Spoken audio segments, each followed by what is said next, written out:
Hi friends, ಎಲ್ಲರಿಗೂ ಕೂಡ ನಮಸ್ತೆ. ಎಲ್ಲರಿಗೂ ಕೂಡ ಜನವರಿ 3, 2024 ಪ್ರಚಲಿತ ಘಟನೆಗಳಿಗೆ ನಿಮಗೆ ಸ್ವಾಗತ. ಮೊದಲನೇದಾಗಿ ನಮ್ಮ ಒಂದು ಚಾನಲ್ನಲ್ಲಿ ಇನ್ನು ಮುಂದೆ ಪ್ರತಿದಿನ ಪ್ರಚಲಿತ ಘಟನೆಗಳನ್ನು ನಿಮಗೆ ಕೊಡ್ತಾ ಹೋಗ್ತೇವೆ.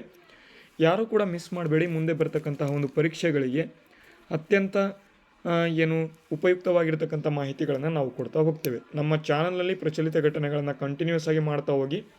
ಇಲ್ಲಿಂದ ನಿಮಗೆ ಮ್ಯಾಕ್ಸಿಮಮ್ ನಿಮ್ಮ ಒಂದು ಪರೀಕ್ಷೆಗಳಲ್ಲಿ ಅಂಕಗಳನ್ನು ಪಡೆಯೋದಕ್ಕೆ ಹೆಲ್ಪ್ಫುಲ್ ಆಗುವ ರೀತಿಯಲ್ಲಿ ಕ್ಲಾಸಸ್ಗಳು ಇರ್ತವೆ. ಓಕೆ, ಬನ್ನಿ ಈಗ ಒಂದು ಆರ್ಟಿಕಲನ್ನು ಈಗ ನೋಡ್ಕೊಳ್ತಾ ಹೋಗೋಣ. ಜನವರಿ 3ರ ಒಂದು ಆರ್ಟಿಕಲ್ನ ನೋಡೋದಾದರೆ ಇವತ್ತಿನ ಒಂದು ದಿನದ ವಿಶೇಷ ನೋಡಿ. ಇಲ್ಲಿ ರಾಣಿ ವೇಲು ನಾಚಿಯಾರ್ ಜನ್ಮದಿನ ಅಂತ ಇದೆ. ರಾಣಿ ವೇಲು ನಾಚಿಯಾರ್ ಅವರು 1780ರಿಂದ 1790ರವರೆಗೆ ಶಿವಗಂಗಾ ರಾಣಿ ಎಸ್ಟೇಟ್ನ ಒಂದು ರಾಣಿಯಾಗಿದ್ದಳು. ಭಾರತದಲ್ಲಿ ಈಸ್ಟ್ ಇಂಡಿಯಾ ಕಂಪನಿ ಯಾವಾಗ ಬಂತಪ್ಪ ಅಂತಾನೆ 1600ರಲ್ಲಿ ಬಂತು, ಎಲ್ಲರಿಗೂ ಕೂಡ ಗೊತ್ತಿದೆ. ಈ ಒಂದು ಭಾರತದಲ್ಲಿ ಈಸ್ಟ್ ಇಂಡಿಯಾ ಕಂಪನಿಯೊಂದಿಗೆ ಯುದ್ಧ ಮಾಡಿದ ಮೊದಲ ಭಾರತೀಯ ರಾಣಿ ಕೂಡ ಈಕೆ ಹೌದು. ಯಾರಪ್ಪ ಅಂತಾರೆ? ವೇಲು ನಾಚಿಯಾರ್ ಎಂತಕ್ಕಂಥವರು. ಇವಳನ್ನು ವೀರಮಂಗೈ ಅಥವಾ ಧೈರ್ಯಶಾಲಿ ಮಹಿಳೆ ಅಂತಲೂ ಕೂಡ ಕರೀತಾರೆ. ವೇಲು ನಾಚಿಯಾರ್ ರಾಮನಾಥಪುರಂನ ರಾಜಕುಮಾರಿ ಮತ್ತು ರಾಮನಾಥ ಸಾಮ್ರಾಜ್ಯದ ರಾಜಚೆಲ್ಲ ಮತ್ತು ವಿಜಯರಾಘವ ಸೇತುಪತಿ ಅಂತ ಇಲ್ಲಿ ಕರೀತಾರೆ. ಇದರ ಬಗ್ಗೆ ಮಾಹಿತಿ ನಿಮಗೆ ಗೊತ್ತಿರಲಿ. ಮತ್ತು ಇನ್ನೊಂದು ಇಂಪಾರ್ಟೆಂಟ್ ಮಾಹಿತಿ, ಭಾರತದ ಮೊಟ್ಟ ಮೊದಲ ಮಹಿಳಾ ಶಿಕ್ಷಕಿ ಯಾರು ಅಂತ ಪ್ರಶ್ನೆ ಕೇಳ್ತಾರೆ. ಡೈರೆಕ್ಟ್ ಪ್ರಶ್ನೆ ಇದೇ ರೀತಿಯಾಗಿ ಬರ್ತದೆ ನೋಡಿ. ಇಲ್ಲಿ ಮೊಟ್ಟ ಮೊದಲ ಮಹಿಳಾ ಶಿಕ್ಷಕಿಯಲ್ಲಿ ಸಾವಿತ್ರಿಬಾಯಿ ಫುಲೆ ಅವರು ಮೊಟ್ಟ ಮೊದಲ ಮಹಿಳಾ ಶಿಕ್ಷಕಿಯವರಾಗಿರ್ತಾರೆ. ಇದರ ಬಗ್ಗೆ ಒಂದು ಆರ್ಟಿಕಲ್ ಬಂದಿದೆ. ಭಾರತ ಸರ್ಕಾರದ ಸಾವಿತ್ರಿಬಾಯಿ ಫುಲೆ ಜನ್ಮದಿನವನ್ನು ರಾಷ್ಟ್ರೀಯ ಶಿಕ್ಷಕಿಯರ ದಿನವನ್ನಾಗಿ ಘೋಷಣೆಯನ್ನು ಮಾಡಲಿ ಅಂತ ಇಲ್ಲಿ ಆರ್ಟಿಕಲ್ ಬಂದಿದೆ. ಇದನ್ನು ಯಾವಾಗಿಂದ ಆಚರಣೆಯನ್ನು ಮಾಡ್ಕೊಳ್ತಾ ಬರ್ತಾ ಇದ್ದೇವೆ ಎನ್ನುವುದರ ಸಂಪೂರ್ಣ ಮಾಹಿತಿಯನ್ನು ಈ ಒಂದು ಆರ್ಟಿಕಲಲ್ಲಿ ಇಲ್ಲಿ ಕೊಟ್ಟಿದ್ದಾರೆ. ಸಾವಿತ್ರಿಬಾಯಿ ಫುಲೆ ಅವರು ಭಾರತದ ಮೊಟ್ಟ ಮೊದಲ ಮಹಿಳಾ ಶಿಕ್ಷಕಿ ಅಂತ ಪ್ರಶ್ನೆಯನ್ನು ಕೇಳ್ತಾರೆ. ಇದರ ಬಗ್ಗೆ ನಿಮಗೆ ಮಾಹಿತಿ ಇಲ್ಲಿ ಗೊತ್ತಿರಲಿ. ಮುಂದಿನ ಆರ್ಟಿಕಲ್ ನೋಡೋಣ. ದಿನಕ್ಕೊಂದು ಪ್ರಶ್ನೆ ಅಂತ ನಿಮಗೆ ಪ್ರತಿದಿನ ಒಂದು ಪ್ರಶ್ನೆ ಬರ್ತಾ ಇರ್ತದೆ. ಇವತ್ತಿನ ಒಂದು ಪ್ರಶ್ನೆ ಏನಪ್ಪ ಅಂತ ಅಂದರೆ, ಮೈತ್ರಿ ಸೂಪರ್ ಥರ್ಮಲ್ ಪವರ್ ಪ್ರಾಜೆಕ್ಟ್ನ ಇದು ಯಾವ ದೇಶದಲ್ಲಿ ಇದೆ ಅಂತ. ಮೈತ್ರಿ ಸೂಪರ್ ಥರ್ಮಲ್ ಪವರ್ ಪ್ರಾಜೆಕ್ಟ್ ಇದು ಯಾವ ದೇಶದಲ್ಲಿ ಇದೆ ಅಂತ ಕೇಳಿದರೆ ಭಾರತ, ನ್ಯೂಜಿಲ್ಯಾಂಡ್, ಪಾಕಿಸ್ತಾನ ಮತ್ತು ಬಾಂಗ್ಲಾದೇಶ ಅಂತ ಕೊಟ್ಟಿದ್ದಾರೆ. ಇಲ್ಲಿ ನೀವು ನೋಡ್ತಾ ಇರ್ಬೋದು, ಬಲಭಾಗದಲ್ಲಿ ಮೈತ್ರಿ ಸೂಪರ್ ಥರ್ಮಲ್ ಪವರ್ ಪ್ಲಾಂಟ್ ಇಲ್ಲಿ ಕಾಣ್ತಾ ಇದೆ. ಈ ರೀತಿಯಾಗಿ ಒಂದು ಥರ್ಮಲ್ ಪವರ್ ಪ್ಲಾಂಟ್ ಇದೆ. ಇದು ಬಾಂಗ್ಲಾದೇಶದಲ್ಲಿ ಇರ್ತಕ್ಕಂತಹ ಒಂದು ಪವರ್ ಪ್ಲಾಂಟ್ ಆಗಿದೆ. ಮೈತ್ರಿ ಥರ್ಮಲ್ ಪವರ್ ಪ್ಲಾಂಟ್ USD 1.6 ಶತಕೋಟಿ ಮೊತ್ತದ ಭಾರತೀಯ ಕನ್ಸಲ್ಟೇಷನ್ ಫೈನಾನ್ಸಿಂಗ್ ಸ್ಕೀಮ್ ಸಾಲದ ಮೂಲಕ ಧನ ಸಹಾಯ ಮಾಡಲ್ಪಟ್ಟಿರ್ತಕ್ಕಂತಹ ಒಂದು ಪವರ್ ಪ್ಲಾಂಟ್ ಆಗಿದೆ. ಇದನ್ನು ಬಾಂಗ್ಲಾದೇಶದಲ್ಲಿ ನೆಲೆಗೊಂಡಿರುವ 1320 ಮೆಗಾವ್ಯಾಟ್ನ ಒಂದು ಸಾಮರ್ಥ್ಯದ ಸೂಪರ್ ಥರ್ಮಲ್ ಪವರ್ ಪ್ಲಾಂಟ್ ಆಗಿರ್ತಕ್ಕಂಥದ್ದು.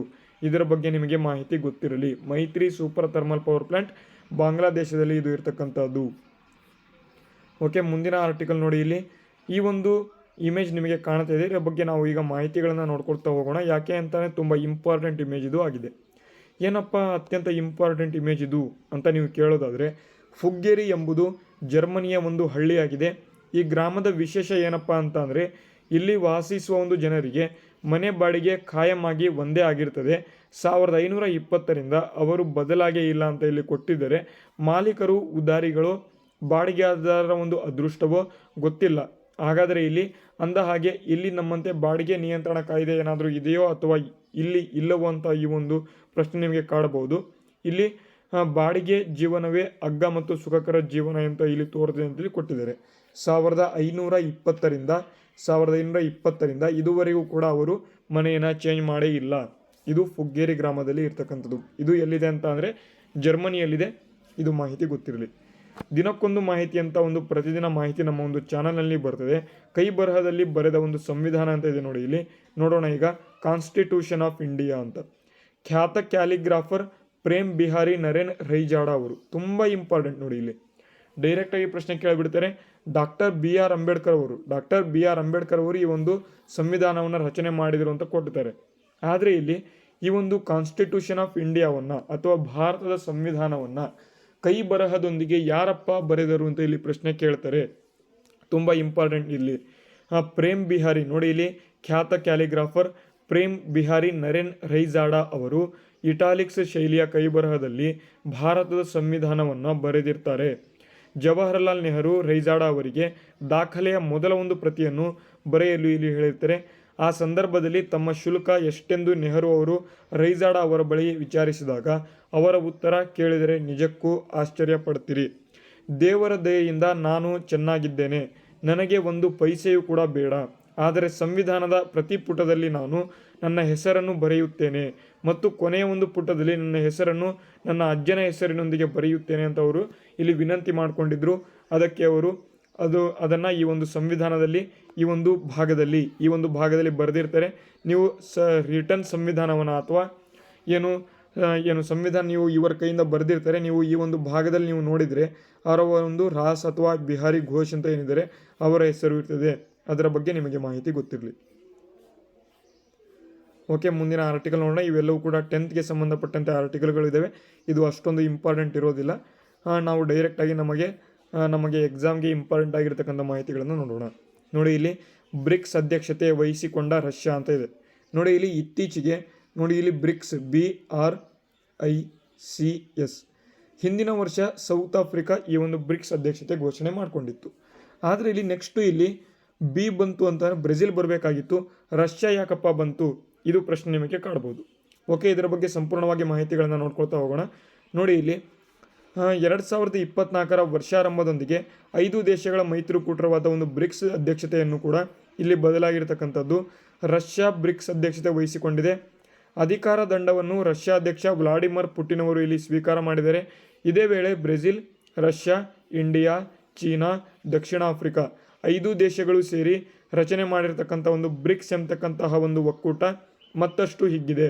ಹೊಸದಾಗಿ 5 ದೇಶಗಳು ಇಲ್ಲಿ ಪೂರ್ಣ ಪ್ರಮಾಣದ ಸದಸ್ಯ ರಾಷ್ಟ್ರಗಳಾಗಿ ಸೇರಿಕೊಂಡಿದೆ. ಹಾಗಾದರೆ ಇಲ್ಲಿ ಟೋಟಲ್ ಆಗಿ ಈ ಒಂದು ಬ್ರಿಕ್ಸ್ನಲ್ಲಿ ಈಗ 10 ದೇಶಗಳು ಇಲ್ಲಿ ಇರ್ತಕ್ಕಂಥದ್ದು.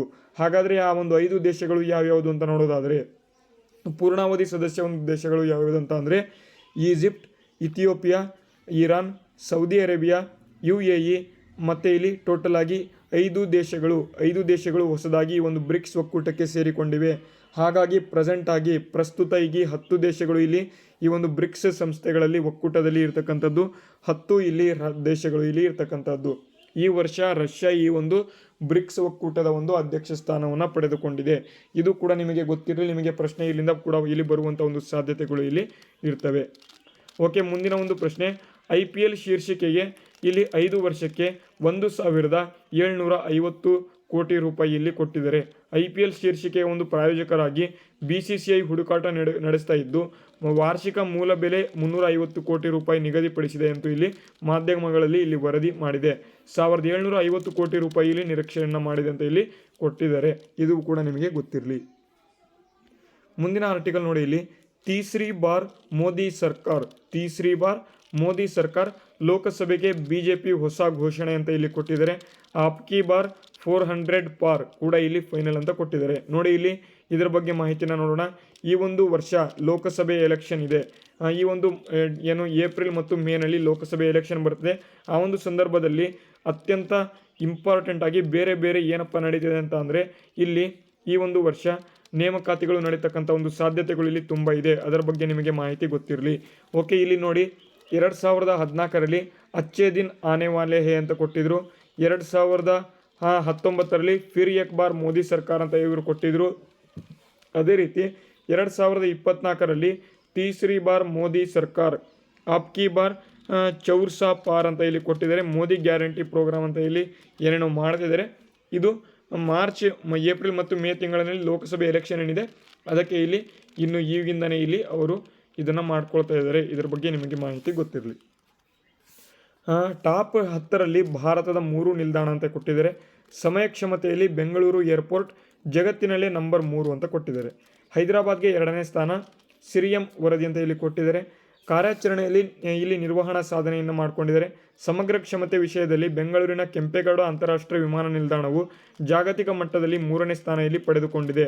ಮೊದಲ ಸ್ಥಾನದಲ್ಲಿ ಅಮೆರಿಕ ಮಿನ್ನೆಪೋಲಿಸ್ ನಿಲ್ದಾಣವಿದ್ದರೆ 2ನೇ ಸ್ಥಾನದಲ್ಲಿ ತೆಲಂಗಾಣದ ರಾಜಧಾನಿ ಹೈದರಾಬಾದ್ನ ಒಂದು ಅಂತಾರಾಷ್ಟ್ರೀಯ ವಿಮಾನ ನಿಲ್ದಾಣವಿದೆ ಅಂತ ಇಲ್ಲಿ ವರದಿಯೊಂದು ಇಲ್ಲಿ ತಿಳಿಸಿದೆ. ಇದು ಎಲ್ಲವೂ ಕೂಡ ನಿಮಗೆ ಮಾಹಿತಿ ಗೊತ್ತಿರಲಿ.